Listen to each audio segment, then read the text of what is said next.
My father was quite different. My father kind of wanted to leave behind his Yiddish background. He had a very different kind of upbringing than my mother. My grandfather on my father's side was a very religious Jew, and he didn't really know how to make it in America. And that was not the way my father was going to be. My father was going to be, successful. And from very young age, I mean, he talked about selling popcorn. He was from New Haven, selling popcorn at the Yale bowl games. And eventually, he managed to go to Yale. And just recently, I've spent some time at Yale at a conference, and I had never really been on the campus. I'd seen it, but I'd never been on it. And I had the sense of what it was for my father to have been transformed from the Jewish identity that was what he was to this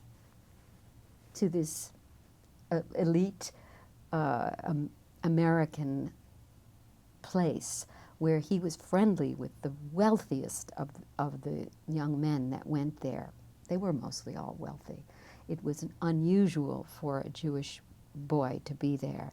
And of course, I know this from Pembroke, where my mother went, that you could not be on campus. So it was only probably New Haven boys that were able to go to Yale at that time, because they did not have, we were not allowed to be, Jews were not allowed to be in the dorm. At least at Brown that was the case, at Pembroke that was the case. So both my parents, found their incredible American identity through going to these fine colleges and learning how to be different than their parents, who had, some didn't have accents. I don't think my grandmother actually had much of an accent, even though she was Yiddish speaking at home. And my mother, since this is so important, my mother always said her first language was Yiddish. My father, it was probably the same for my father, but he actually really wanted to make sure that I didn't have any kind of Jewish mannerisms.